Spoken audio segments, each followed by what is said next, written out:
All right, what's going on, guys? I am highly caffeinated. Today is a big day. I'm a little bit nervous.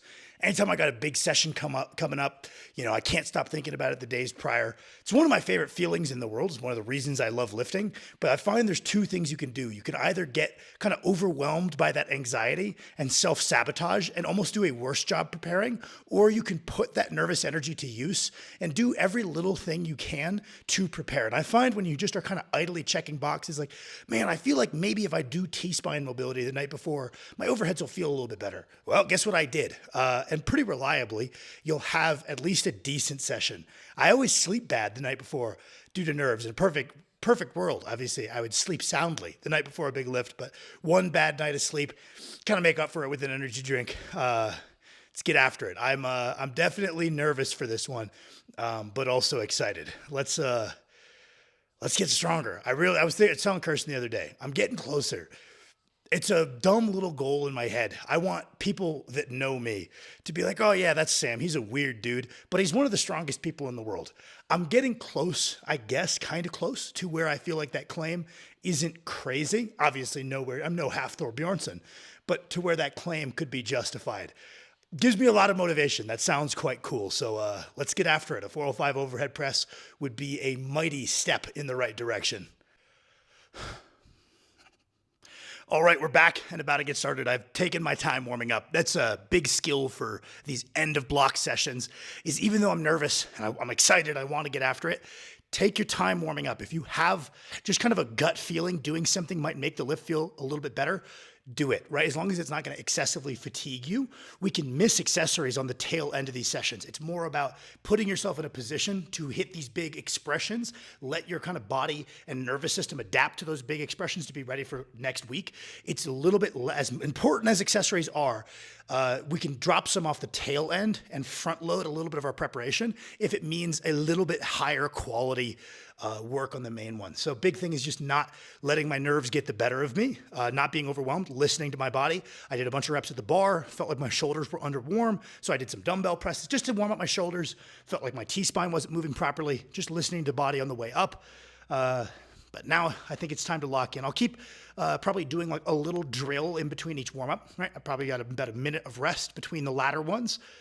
May as well put that to use. If I feel like, oh man, if I kind of do a lunge, I could get my hip into extension a little bit better. I'll do that, right? It'll make that rest work for me, not just in terms of resting, but in terms of doing something actively to make the next seg better. Yeah, I'm nervous. Let's get fired up and see what we can do today.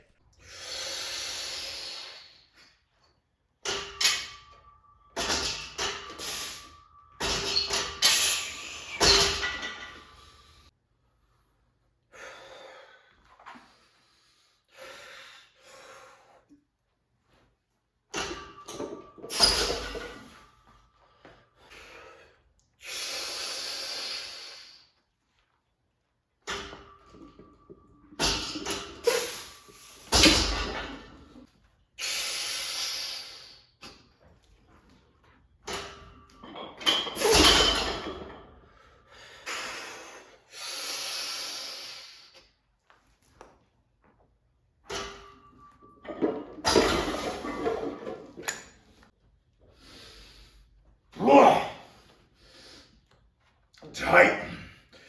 You're tight, Bush.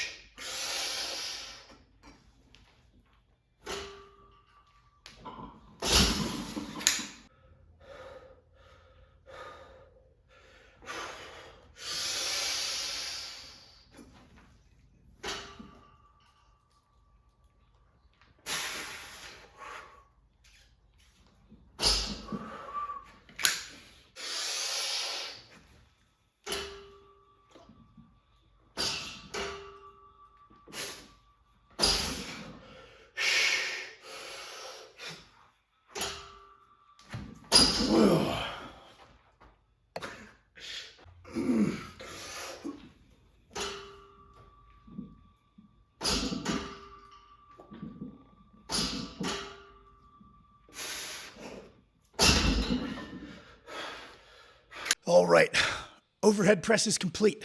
PR secured. We're supposed to just do a triple at 335 on the back down, but on the first attempt, my lights were going out a little bit, so I had to redo that. Felt good on the second try, happy with that. Some of you might say, Sam, great work on the PR, but that 380 looked very hard, and you are right. But we will see. This is the beginning of my peaking phase, so this is probably the highest my fatigue will be for the whole block, and from here onward, we'll start trimming out nearly all of our tier 3 stuff, a good chunk of our tier 2 stuff based on where it is in the lift. Lifts that we aren't peaking, like the squat, drop back and be lighter, where I've been squatting heavy every week up until this point. And we're going to see with that big strip back in fatigue, usually the lesser workload makes it easy to gain at least another 2-3 pounds over these final 2-3 weeks. And we're going to see what more we can get on the bar. People really, I see comments all the time, like people with exaggerated peaks, like Martins Licis. People are like, oh, it's baffling. How does he get so much stronger in the last little bit? I always say, many of you guys have heard, but not to beat a dead horse, he's not getting stronger in the final few weeks. He's revealing how strong he was all the way through. He just trains with such a high frequency and with infrequent deloads, so that way he's really run down and is only lifting at like 80-90% of his capacity most of the time. And you only get to see where he's at the very end. Whereas some lifters, some guys who are under like Josh Bryant's system, strip back their fatigue, like longer gaps between challenging lifts. So they're performing at a higher percentage. So you don't expect to see this super exaggerated peak. I train a little bit more how Martins trains, where I'm pretty run down most of the time. I've got less frequent deloads than many. So there's a little bit more of an exaggerated reveal at the end. And I'm not gonna lie, I have no idea where that is. I could see ending at 390, and I could totally believe there's only 10 more pounds to unveil with a fatigue strip back, or I could see I get the 405 done. I honestly don't know, and I am excited to find out.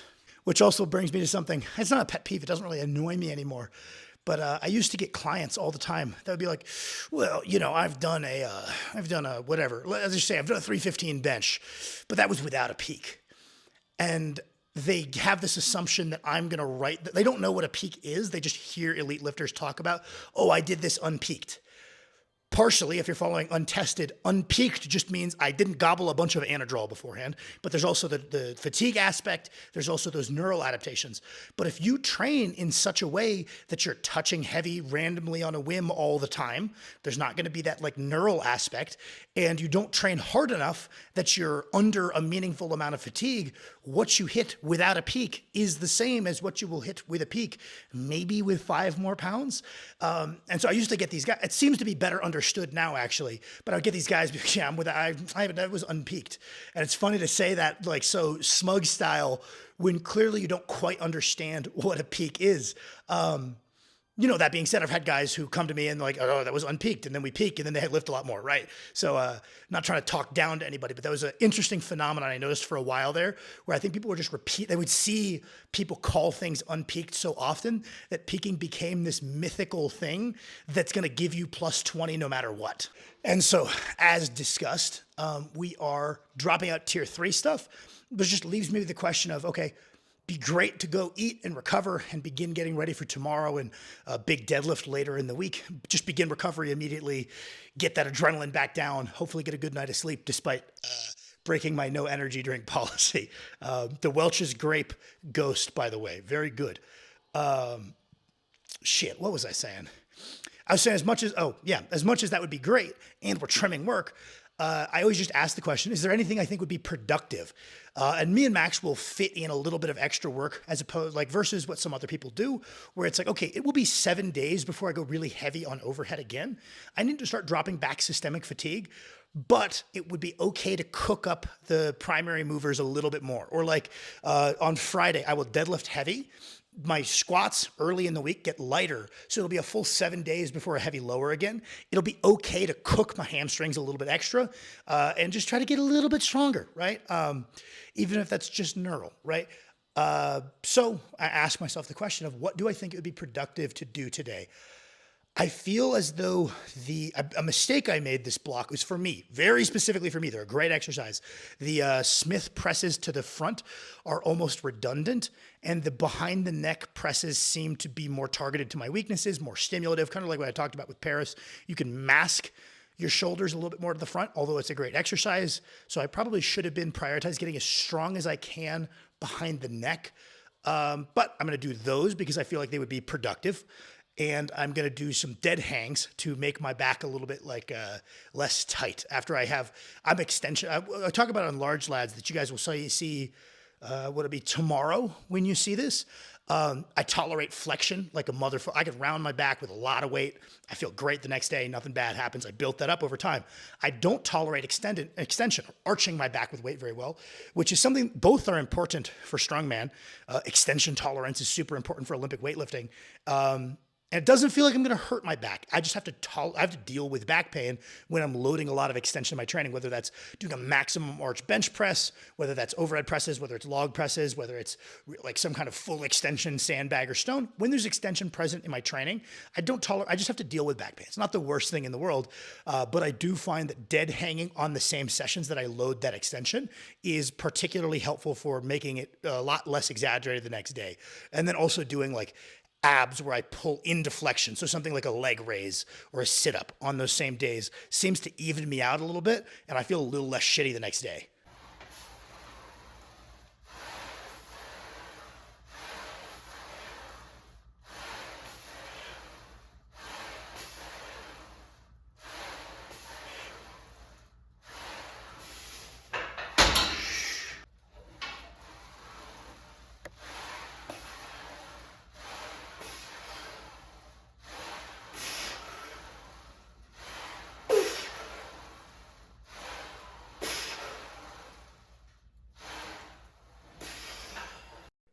All right, what's going on there, fellas? I thought I would have time to film like a bit of extra stuff at the end here, but I'm very tired and I have a lot of work to do. So instead, we're using some training clips from last week to voice over this last bit. Thank you guys for all of the comments and likes and support on the series, on the channel, helping me grow the channel. It means a lot to me. It's definitely an objective of mine right now to get the channel bigger.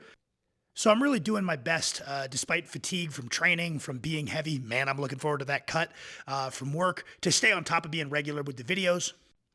But yeah, other than that, we just got about 3 weeks left of this block, pushing the body weight up, eating a lot more than I want to. But three more weeks of force feeding, and if I get the 405, that means I get rewarded with a nice cut, which I'm honestly looking forward to, setting some objectives with work capacity, setting some objectives with mobility, some weighted calisthenics, just stuff that'll reward the cut. Honestly, looking forward to it. It's a good feeling.